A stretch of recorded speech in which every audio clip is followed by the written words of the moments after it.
Hey guys, it's Meal Before Me, and I'm back with another snack review. This time we're checking out something sweet. I've said before that I'm not a fan of Hershey's chocolate, but I recently saw an ad for Milklicious, their new brand filled with chocolate cream.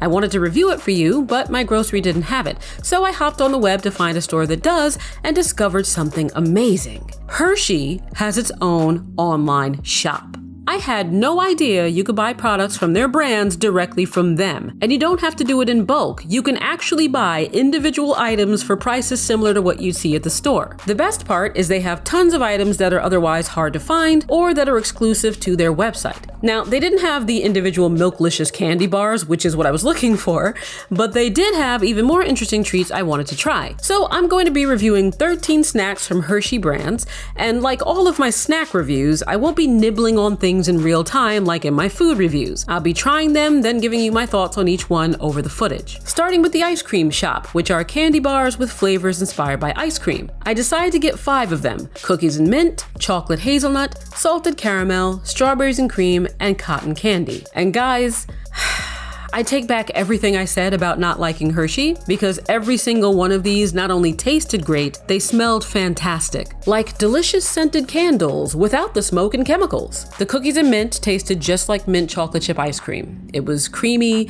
and the mint was pleasantly sweet, not that sharp, overpowering mint that you get from something like a York peppermint patty that, starts to taste like toothpaste after a while. And the tiny cookie pieces added a nice texture to it. The chocolate hazelnut had a smooth, natural, nutty taste, unlike Nutella, which I like, but I feel like it can be a bit much. And the hazelnut bits, again, added the perfect amount of texture for a very satisfying mouthfeel. The salted caramel was okay, but that's keeping in mind that I'm not a fan of caramel because it tastes like burnt sugar.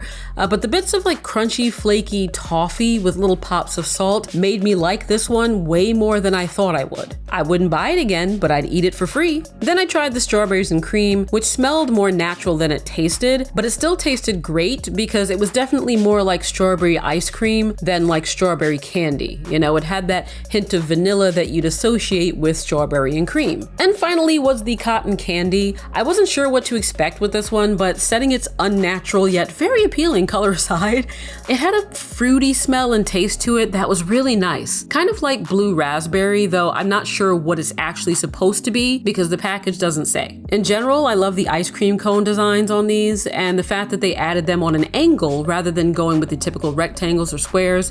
I also found it very satisfying that they broke off neatly at the line. So my final verdict on the ice cream shop is that I'd absolutely buy all these again, except for the salted caramel. Next up were the Kit Kats, and they had 2 I wanted to try: the limited edition churro and the new chocolate frosted donut. The churro was really good, not just because of the flavor, but because it somehow captured that fried taste and texture. I don't think you can see it in the video, but the inside of the wafer was layered, maybe with some cinnamon and something else. So I'm wondering if that, coupled with the texture of the wafer, is what made it taste like an actual fried churro. Whatever it is, either way, I'm disappointed that this is a limited edition flavor because I don't have a sweet tooth necessarily, but I'd buy this all the time. Also, am I the only one who was kind of disgusted by the big hole in it?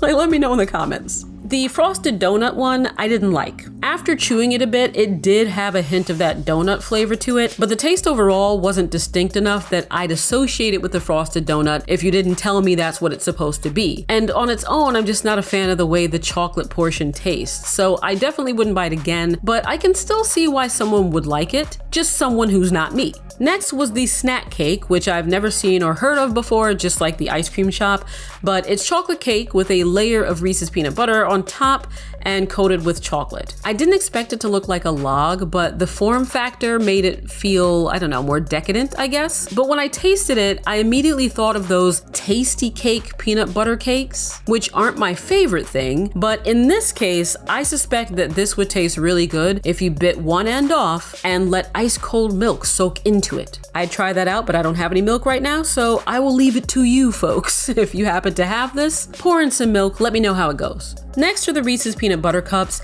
and these aren't as exciting as some of the other flavors, but I was curious about them. I also got a regular cup to compare. Pay no mind to the fact that the package is open. I'm not reviewing that one, so I ate one earlier and it's fine. Ignore my fingernails too while you're at it, because if you watch my videos, you know they're always in various states of disrepair. First was the plant-based cup, which I didn't even know they make, and I noticed 3 differences right out of the gate. It was thinner than the regular, it had more of a sheen to it, and it didn't melt at the touch, it was waxier, which I think I touched on a little bit in my Lindt chocolate versus oat milk review. It also didn't have a wrapper, as you can see, not sure what that's about, but biting into it, it had more of a solid snap compared to the regular, which is softer in the middle, and the chocolate layer is much thicker with less peanut butter, which I happen to like considering that I'm not a huge peanut butter fan. As for the flavor, apart from a weird floral aftertaste, though I'm not sure that's the word I really want to use, it tasted just like the regular one. So I can confidently say that if I wanted a peanut butter cup and they didn't have the plain chocolate, I wouldn't mind eating the plant-based one. Then I tried the white cream cup. Similar to the plant-based, it was thinner than the regular with a waxier texture. I found something about the color really off-putting, I don't know why. It also had less peanut butter in it, though the cream wasn't as thick as the plant-based shell, which is why you can see through it. And I didn't notice until trying this one, but the peanut butter in the plant-based cup was creamier than the filling for the white and the regular, which you can see here have some texture to them, some bite, which I prefer. Overall, I just didn't care for the white cream, and it's not that it was bad, I just don't know why you'd buy the white instead of the regular, given that they taste so similar, except that the white is maybe a bit less sweet. Then I tried the big cups, and I grabbed the regular so you can see just how much bigger the big cups are.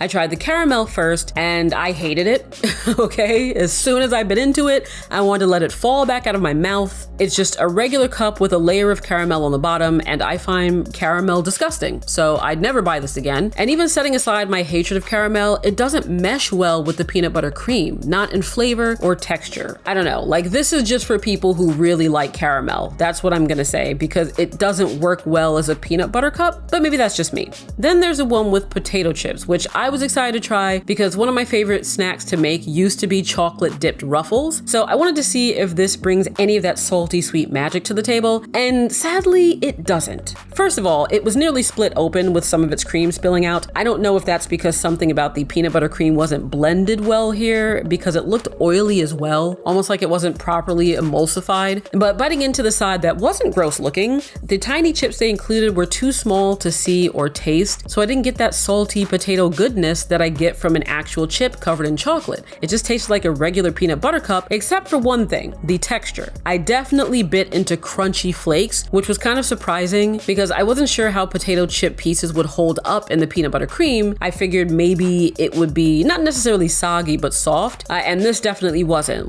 When I bit into it, it felt like I was biting into fresh crisps. I honestly think they should have just made one big potato chip the same size of the cup and put that as the middle layer, because the way it is now, you just don't taste anything chippy about it outside of the crunch. Not worth getting again. And finally, before I throw up, it's the fast break, which looks like a fatter, rounder Twix, to be honest, but it's got peanut butter and nougat, and it's much thicker than my thumb. Now, I'm a fan of nougat, and I was a fan of this, though the nougat layer was so thin that I couldn't actually see it. I could only taste it. But I will say that the nougat added a much needed sticky chewiness that gave the whole thing a really great mouthfeel, and it brought a vanilla creaminess to the bar, which I think would have tasted sickeningly strong with peanut butter without it. I still don't think I could eat the whole thing though, so I probably wouldn't buy it again, but flavor-wise, I actually do like it. So that was it for the 13, and I would have tried a lot more snacks from the website for this video, given that each candy was only like $1 to $2, if not for the shipping cost. It was $15, folks, though they do offer free shipping for orders over $60. Now, I don't know who needs to hear this, but for the record, I'd never spend $15 to ship candy to my house outside of a review for this channel.